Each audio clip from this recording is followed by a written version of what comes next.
Uma pesquisa realizada por uma plataforma de ensino de línguas apontou que o brasileiro tem diminuído cada vez mais o hábito de leitura.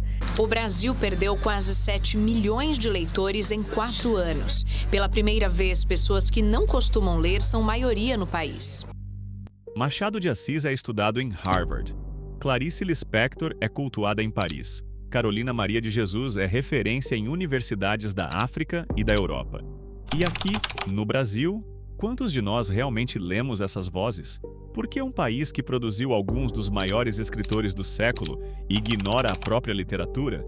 Vivemos em um país que lê mais manuais de sucesso do que histórias sobre si mesmo. Fugimos das páginas que nos revelam e preferimos as que nos distraem. Mas a literatura brasileira é, no fundo, o espelho mais profundo do que somos. E talvez seja exatamente por isso que tantos desviam o olhar. Hoje, nós vamos olhar para esse espelho. E talvez você descubra que o problema nunca foi o livro. Sempre fomos nós.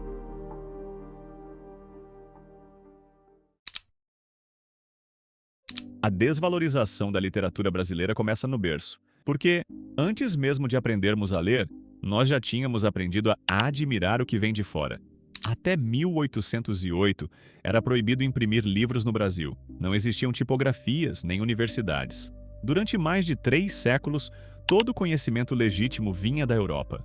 Quando a corte portuguesa chegou aqui, trouxe a imprensa, mas também trouxe a certeza de que cultura era sinônimo de Europa. A elite do século XIX lia em francês, escrevia como se estivesse em Lisboa e olhava para o Brasil com o mesmo olhar distante dos viajantes europeus. A literatura, nesse contexto, não nascia para expressar o Brasil, nascia para agradar o gosto europeu. Mesmo depois da independência, o imaginário continuou colonizado. O que era europeu era culto, o que era brasileiro era rústico. E essa ferida cultural nunca cicatrizou. Ela nos fez acreditar que o valor está sempre lá fora, e o que nasce aqui é sempre menor. A literatura brasileira é um espelho, e o problema é que o Brasil não gosta do que vê refletido. Desde o século XIX, nossos maiores escritores não escreveram para agradar, escreveram para revelar. Machado de Assis desmontou as máscaras da sociedade de aparências. Clarice Lispector nos obrigou a encarar o vazio interior. Graciliano Ramos retratou a secura da alma em um país árido por dentro e por fora. Ler esses autores é um ato de coragem. É olhar para dentro e ver o que preferimos ignorar. Eu sei que o paradoxo é cruel. Quanto mais verdadeira é a literatura brasileira, mais difícil é para o Brasil aceitá-la. Eu sei que agora eu posso estar me contradizendo porque, lá no início do vídeo, foi mencionado que o brasileiro idolatra muito países de fora. Mas eu sei que você concorda comigo que tem fatos que temos que mencionar.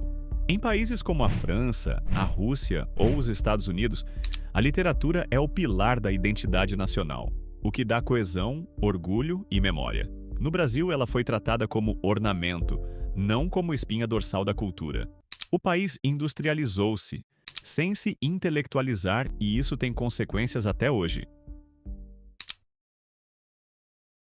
Não se valoriza o que não se entende, e não se entende o que não se lê. O Brasil é um país onde o analfabetismo funcional ainda é brutal. Segundo o INAF, 3 em cada 10 brasileiros têm dificuldade para interpretar textos mais complexos. E o problema começa cedo. A formação literária nas escolas é conteudista, não emocional. O aluno aprende o nome das escolas literárias, decora datas e autores, mas raramente lê uma história capaz de tocá-lo. O livro deixa de ser uma janela e vira uma prova. Como criar amor pelos livros se o primeiro contato com eles é um exercício de memorização? A desvalorização da literatura brasileira também é social. Os livros estão cada vez mais caros, as bibliotecas e livrarias são poucas, e o mercado editorial privilegia o que dá lucro rápido. E sem uma política cultural contínua, a literatura nunca foi tratada como projeto de nação. O resultado é um círculo vicioso. Não se lê porque não se valoriza, e não se valoriza porque não se lê. O problema, portanto, não é a falta de grandes escritores, é a falta de formação de leitores. E quando um país deixa de formar leitores, ele perde mais do que o hábito da leitura. Perde a capacidade de imaginar o próprio futuro. Num mundo de excesso, a leitura virou resistência.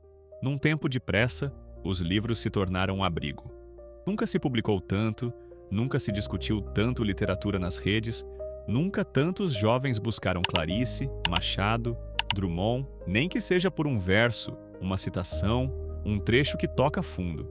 Quanto mais superficial a sociedade parece, mais cresce o desejo por profundidade. A leitura hoje é um ato de contracultura, um gesto silencioso contra o barulho do mundo, uma recusa à pressa e à superficialidade.